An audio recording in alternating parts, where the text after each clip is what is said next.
여러분 안녕하세요. 서영입니다. 벌써 2020년 마지막 날이에요. 시험을 보고 오신 분도 계시고 다음 시험을 준비하시는 분, 그리고 아직 도전을 고민하시는 분, 이렇게 많으실 것 같아요.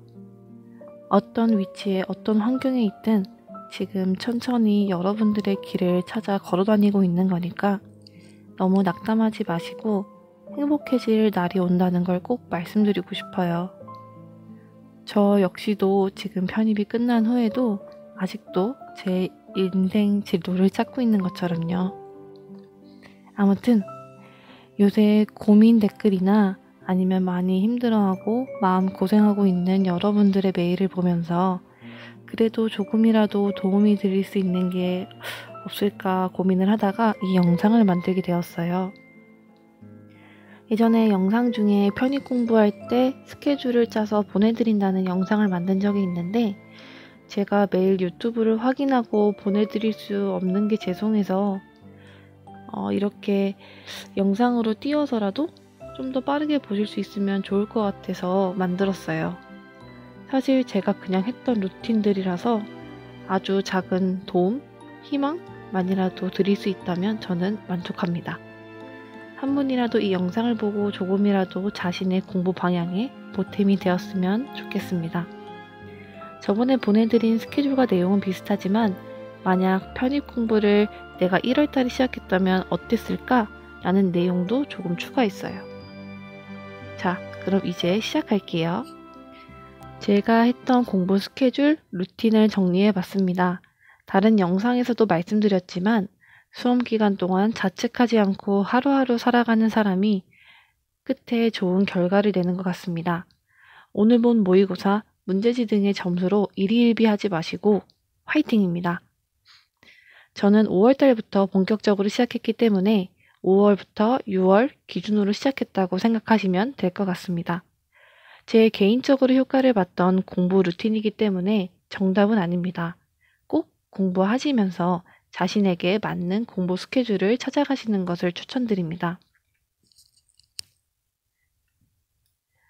5월달 편입 시작할 때 제 상태는 편입 영어 단어 전혀 안 외운 상태, 보카바이블 기준으로 아는 단어가 몇 개 없는 수준이었어요.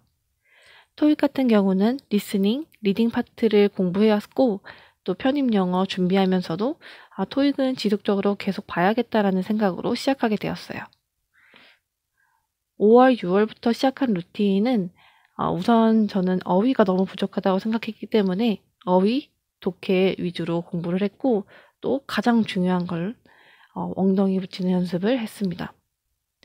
공부하는데 앉아있는 습관이 들지 않아서 놀고 싶은 마음을 정말 잠재우기 어려웠어요. 이걸 통제하고자 무조건 스탑워치로 8시간은 앉아있도록 스탑워치로 기록했어요. 순 공부 시간, 즉 핸드폰 1시간, 화장실 1시간, 밥 먹는 시간 제외한 순 공부 시간과는 다르기 때문에 맨 처음에는 우선 책상 앞에 앉아있는 습관 들이기를 위한 스탑워치를 사용한 거고요. 공부 시간을 따로 측정하거나 그러진 않았어요. 우선 앉아있는 것에 이제 목표를 두고 시작했습니다. 앉아있기만 하고 집중이 안 되는 것 같아도 앉아있다 보면 기존에 안 앉아있을 때보다 훨씬 공부를 한다는 것을 알 수 있어요. 초반에는 습관 들이는 게 가장 중요하다고 생각해서 나에게 맞는 루틴을 짜려고 이것저것 시도해봤어요. 스케줄은 우선 오전 스케줄부터 시작해요. 6시에 기상을 해서 단원장을 보면서 독서실로 출발했습니다. 핸드폰을 기존에는 가지고 있다가 중간에 없앴어요. 핸드폰은 없애는 걸 정말 추천해드려요. 저는 해보니까 핸드폰이 아무리 정지를 시켜도 와이파이 켜서 유튜브 보고 카톡하고 이렇게 일시정지를 하는 게 해결책이 아니었어요. 눈앞에서 없애고 책상 앞에 앉아보시면 공부 시간이 늘어나는 기적을 맛보실 수 있습니다. 지금부터라도 습관 들이기를 시작하세요. 여러분들의 속마음을 한번 읽어볼까요? 알람이 필요해서, 아니면 혹시 모를 전화가 올 수 있어서, 핸드폰으로 뭐 메모장 기록해야 되는데? 같은 등등 이런 이유가 마음속에 떠오르시나요? 저도 한 달 동안 이러한 생각으로 망설였는데 진작 없앨 걸 후회가 되었습니다. 꼭 눈에 안 보이게 치우시고 만약에 정말 핸드폰이 필요한 경우가 있다면 핸드폰 자물쇠를 구매하시기를 추천해 드립니다. 핸드폰 자물쇠 같은 경우는 인터넷에 쳐보시면은 상자 안에 핸드폰을 넣고 타이머가 들어있는 자물쇠를 잠그는 거예요. 그렇게 하다 보면은 타이머가 다 되면 그 자물쇠가 자동으로 열리게 되어서 한 뭐 5시간이면 5시간 이렇게 지정해서 잠가 놓을 수 있어요. 그 다음 루틴으로는 7시 반까지 카페에 갔어요. 제가 가장 좋아하는 카페에 가서 좋아하는 음료를 마시면서 오늘 하루도 잘 해보자 라는 마음가짐을 되새기고 별건 아니지만 그냥 저에게 주는 선물이었어요. 이 시간 동안 그냥 스케줄러도 다시 정리하고 오늘 하루도 알차게 보내자고 다짐했어요. 공부를 하면서 본인에게 너무 가혹하게 하지 마시고 숨을 조금 쉴 틈을 주세요. 카페가 아니더라도 아침에 음악 들으면서 스케줄을 다시 정리하거나 산책하면서 생각 정리하거나 이런 식으로 30분 정도를 보내고 안 외워지는 단어를 읽으면서 간식을 먹었습니다. 그리고 9시 정도에는 이제 단어 정리했던 것을 복습하고 문법, 독해, 논리문제지에서 정리했던 단어들을 정리하고 암기했어요. 여기에서 정리했다는 의미는 모르는 것을 조그마한 공책에 적거나 아니면 문제지에 따로 표시를 해서 다시 한번 보자 라는 의미입니다. 단어 어제 정리한 것을 다시 복습하면서 체크하고 특히 1회독 할 때마다 펜 색깔, 체크 표시, 그리고 모양 이렇게 바꿔주면서 했어요. 이렇게 해야지 막 별표, 체크, 색깔 이렇게 다 표시된 단어를 보면서 아 이건 진짜 안 외워지는구나 하고 간식 먹을 때나 아니면 길 걸는 시간에 더 볼 수 있어요. 그리고 제가 가장 효과를 봤다고 생각한 건 바로 졸릴 때 단어 외우는 거예요. 근데 앉아서 외우지 말고 무조건 서서 외웠어요. 밖에 나가서 중얼중얼 거리면서 목표 분량까지 읽기라도 하고 안 외워지더라도 그냥 서서 잠 깬다, 서서 읽어본다 이런 식으로 생각하면서 시간을 보냈던 것 같아요. 보통 이 시간 이후에는 아래처럼 공부를 시작했어요. 대략 10시 반에서 저녁 8시까지 계속 공부에 집중을 했어요. 단어 정리 후에는 각 파트, 어떻게 논리, 문법 이런 영역을 오늘 어디까지 할지 체크를 했어요. 여기서 중요한 점은 욕심 부리지 않는 거예요.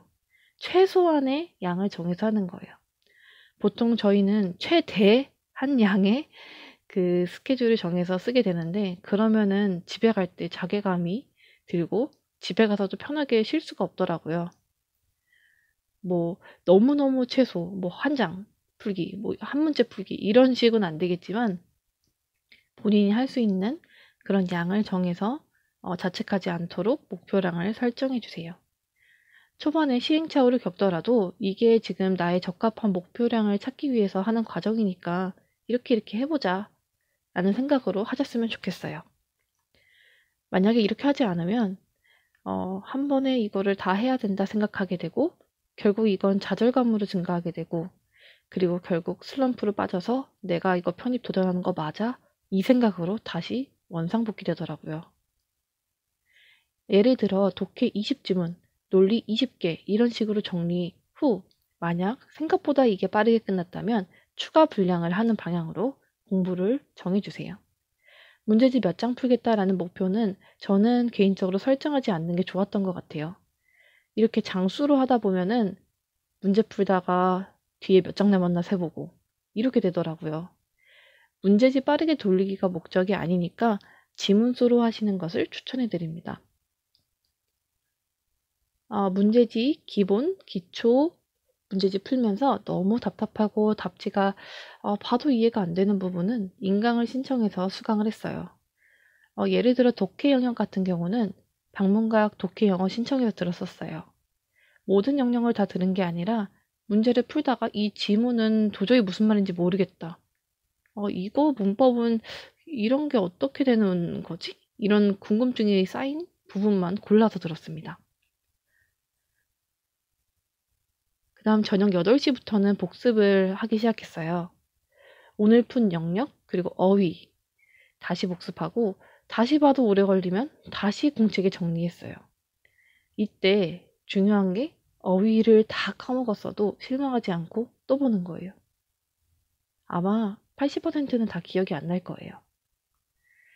제 멘탈이 가장 힘들었던 이유는 어휘는 봐도 봐도 기억이 안 나고 이 두꺼운 어휘집은 언제 볼지 막막하고, 근데 신기하게 하다 보면 정확한 뜻이 기억은 안 나도 비스무리하게 기억이 나기 시작해요. 포기하지 말고 책 읽는다 생각하고 회드국수를 조금만 늘려보세요. 한 번에 외우려고 절대 하지 마세요. 그러면 아예 하루를 못 채우고 포기해버리는 경우가 생겨요. 그다음 저녁 11시에는 집에 도착해요. 못한 영역이 너무 많고 답답해도 무조건 11시에는 집에 도착해서 쉬었어요. 왜냐하면 이것도 나에게 주는 보상으로 집에 와서 좋아하는 예능이나 드라마 딱 한 편 보고 잤어요. 그 이상은 절대 보지 않았어요. 참고로 공부하면서 핸드폰은 아까 말씀드린 것처럼 꺼내놓지 않았고 저녁 10시에 처음 켜고 그 전까지는 전 공부 사물함에 넣어놔서 아예 할 수 없었어요. 정말 6월달 아니면 뭐 하반기 이때 시작하시는 분들도 있으실 거예요. 근데 그때 시작하면 너무 늦었으니까 내년에 하자, 이것보다 지금부터 준비하자 라는 생각으로 시작하시면 더 좋을 것 같아요. 대신 꼭 공부 습관을 들인다 라는 생각으로 시작하셔야 돼요. 7월 달에는 앞선 그런 계획을 유지하되 문제지를 좀 바꿨어요. 예를 들면 아까 기초 기본 문제지를 풀었다고 말씀드렸는데 이때는 뭐 기본 심화에서 어려운 부분을 좀 풀어봤어요. 여기 써 있는 것처럼 저는 기초, 기본, 심화, 모의고사, 그리고 기출문제지 이렇게 5단계로 계속 풀어왔고 여러분들이 많이 주시는 질문 중에 어떤 문제지를 풀어야 되냐라는 질문에 저는 만약 독학하시는 분이라면 그냥 기본, 유명 브랜드, 기명, 반문각, 뭐 해커스 등 이런 문제지로 하는 것을 추천해 드려요. 왜냐하면 저희는 아직 초보라서 어떤 문제가 좋은지 잘 모르거든요. 학원을 다니는 분이시라면 학원 선생님이 아마 어떤 책을 구매하라고 알려주실 테니까 아마 다른 고민은 없으실 것 같아요. 이렇게 제가 짧게나마 제 공부 스케줄을 이야기해 보았는데요. 이렇게 제가 5월 달부터 1월, 12월까지 공부를 하면서 루틴들을 보면서 만약 내가 1월 달에 조금 더 한 3, 4개월 정도 먼저 시작했다면 어땠을까를 생각해 봤어요. 만약에 제가 1월 달에 시작하거나 아니면 뭐 몇 달 전에 더 시작을 했다면 그때도 마찬가지로 단어에 더 시간을 투자를 하고 그리고 운동을 할 것 같아요. 왜냐하면 마지막에 체력이 너무 안 받쳐져서 아침에 눈 뜨는 게 너무 힘들었고 저녁이 되면은 엉덩이랑 허리가 너무 아파서 고통스러웠거든요. 만약 지금 편입 공부를 할지 말지 고민 중이시거나 아니면 이번에 다시 재도전을 해서 더 나은 대학교를 가야겠다라고 고민하시는 분들이 계시다면 우선 어휘를 집중적으로 공부를 하시고 그리고 운동을 시작하시는 것을 추천해드려요. 오늘도 이렇게 긴 영상 봐주셔서 감사합니다. 여러분들도 2020년도 한 해 동안 정말 고생 많이 하셨어요.